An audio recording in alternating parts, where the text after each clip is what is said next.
Primeiro eu queria saber qual que é a importância do sono para as pessoas hoje, principalmente nesse momento em que a gente vive de atribulações, trabalhos diários, como é que é? Então, o sono é um processo vital para o nosso restabelecimento tanto físico quanto mental.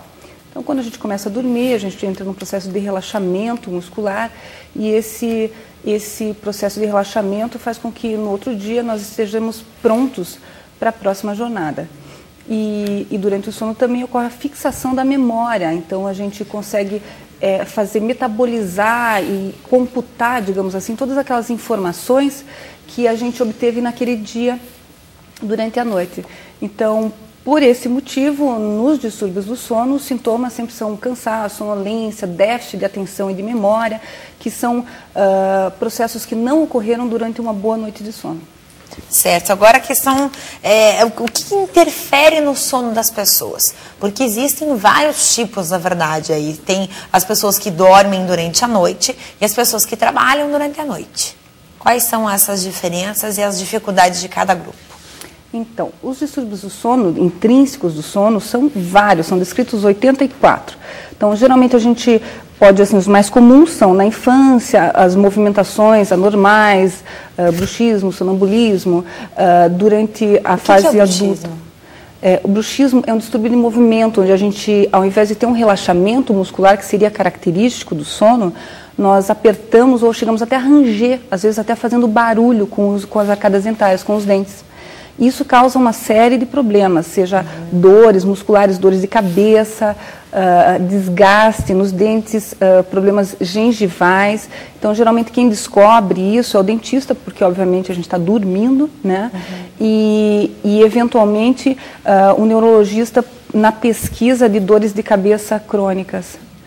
Tá? Certo. Então, agora, outra questão que eu queria te perguntar também, são aquelas pessoas, antes de você prosseguir, só para tirar essas pequenas dúvidas, pessoas que dormem com o olho aberto, que dormem com o olho semi-aberto, que ficam mexendo o olho de um lado para o outro. O que é isso?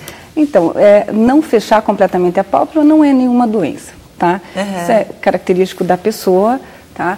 Que se de repente você está dormindo em casa, tranquila, né? Acorda, olha para o lado do seu esposo, está com o olho aberto, mas está dormindo, né? É uma situação engraçada até, né? As pessoas se assustam com isso. Isso é característico dele, tá? Não é nenhuma doença, pode ficar tranquila, tá? Ele geralmente fica com o olho aberto uma parte do sono, depois ele fecha, tá? E já essa movimentação que você me falou, que é uma movimentação rapidinha que acontece em algumas partes da noite, isso é um movimento rápido dos olhos, característico de uma fase do sono, que é a fase do sono REM, que é a fase dos sonhos, dos pesadelos, que é onde a gente acha que realmente ocorre a fixação da memória que eu te falei. Tá? Por isso ele é tão importante, tão relacionado, quando ele não ocorre, ocorre de uma forma irregular, com os processos de déficit de atenção, memória e aprendizagem durante o dia. E se a pessoa for acordada nesse momento? É mais difícil de acordar. Não é possível acordar em qualquer fase do sono. Mas o sono REM é o sono profundo, o mais profundo deles. Então, você tem uma dificuldade grande é quando você tenta acordar e tem que chacoalhar várias vezes. Tá? Então, é mais difícil acordar, mas não acontece nada. O que geralmente acontece é que quando você acorda em REM, que é essa fase do sono, você lembra do que você estava sonhando. Tá? E se você acorda em outra fase do sono, você não vai ter recordação. Você não vai lembrar. Em que momento da nossa vida a gente chega à conclusão que o sono realmente é importante? Quando já tem vários problemas, é aquela velha história do fez, e lá no final que você vai ver o resultado, mais ou menos assim? Não, ele acontece na hora. Tá? Então, uma noite de sono ruim, por exemplo, uma gripe, onde você acordou a noite inteira, o teu nariz trancou, aquilo te fez despertar a noite inteira, no outro dia você está acabado. Tá? Então, as consequências são imediatas. O que acontece na grande maioria dos distúrbios do sono, particularmente no ronco e na apneia do sono, que é um distúrbio que vai piorando aos pouquinhos, é que você vai se adaptando àquela situação. Você começa a não lembrar disso ou daquilo, você acha que aquilo é teu normal. Você começa a sentar e cochilar esperando o dentista que vai te atender daqui a pouquinho, e você começa a achar que aquilo é o normal. E quando chegar num grau máximo de sonolência, por exemplo, a causar um acidente de trânsito, é que você vai pensar, opa, será que eu não estou dormindo bem? Será que alguma coisa está acontecendo no meu sono, que eu possa estar com esse distúrbio durante o dia, a ponto de causar uma consequência tão grave? Tá? Então, isso acontece com muita frequência. Certo. Agora entrando no outro critério, o que é o sonambulismo? Hoje isso ainda é muito... existem muitas pessoas que têm esse problema, enfim, ou não? Antigamente era mais comum, hoje são poucas pessoas que têm o sonambulismo. Não. Continua com a mesma frequência e sempre vai ter, na verdade, essa é uma origem mais familiar, mais hereditária, tá, do que qualquer outra coisa, e que acomete mais crianças, tá? Geralmente ele melhora com a idade, onde esse relaxamento muscular que a gente deveria ter durante o sono não ocorre, e você, durante uma certa fase do sono, é capaz de sentar na cama, levantar ou até fazer algumas coisas do dia a dia, atividades corriqueiras.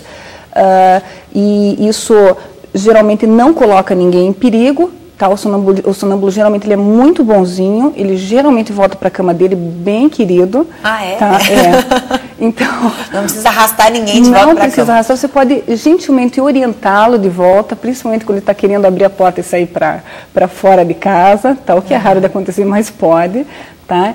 Então, na verdade, as orientações são, na infância, para manter um ambiente seguro, onde não tenham coisas pontudas, onde pode se machucar, né? E que não tenha, por exemplo, uma facilidade de abrir a porta e sair de casa, coisas de segurança, porque geralmente é um distúrbio que melhora espontaneamente com a idade, pela adolescência. E olha, pelo teu sorriso, imagino que você já deve ter ouvido boas histórias de sonâmbulos, né? Sempre. Tem alguma para contar pra gente? Olha, eu acho sempre engraçado as pessoas que acordam e mexeram o guarda-roupa de lugar, porque eu não consigo mexer no guarda-roupa acordada. Que força, né? Que força, né? Então... e acordam e tá tudo desarrumado. Que as crianças que fazem xixi dentro do armário, a mãe vai descobrir depois de várias vezes que um cheirinho não muito agradável está saindo dali, tá? Todas são situações bem engraçadas. Bem engraçadas. Tá certo. Agora, essa história da síndrome das pernas inquietas, o que é isso? Então, a síndrome das pernas inquietas é uma alteração de movimentação das pernas, tá? Um distúrbio neurológico, e que acomete caracteristicamente mulheres depois da menopausa. E onde, na hora do relaxamento, onde você deveria ter a tua musculatura já relaxada, se preparando para o sono, você tem vários sintomas, desde comichões, câimbras, formigamentos, dores, e cada pessoa relata um sintoma diferente, e esses sintomas, eles caracteristicamente têm um alívio quando você movimenta as pernas. Então, quando você vai querer dormir, você tem que levantar e mexer sua perna, ou ficar mexendo sua perna. Olha só. E isso faz com que você demore muito para dormir, tá? Ou mesmo durante o sono, continue tendo movimentos de pernas sem se dar conta disso. Então faz um sono muito fragmentado, muito quebradinho e de qualidade muito ruim. A pessoa pode dormir 10 horas e acordar muito cansado, como se não tivesse dormido nada. Nada, exatamente. Agora eu quero que você dê algumas dicas e algumas orientações para aquelas pessoas, não só os homens, mas também mulheres, porque tem muitas mulheres que têm um ronco alto e incomodam muitas pessoas, né? De orientações mesmo para que as pessoas se conscientizem, procurem um médico, procurem um especialista, para que possam aí, porque às vezes, muitas vezes quem ronca consegue dormir, mas quem está ao lado passa a noites e noites acordado, né? Então, é o seguinte, a gente precisa sempre fazer um diagnóstico através da polissonografia, que é o estudo do sono. Então, as pessoas que roncam, foram relatados que roncam, que apresentam durante o dia muito cansaço, déficit de atenção e memória, tem que obrigatoriamente fazer um estudo do sono. Esse estudo do sono, a gente vai ver qual o grau do problema, indicar um tratamento, tá? E preventivamente, só realmente a questão da obesidade.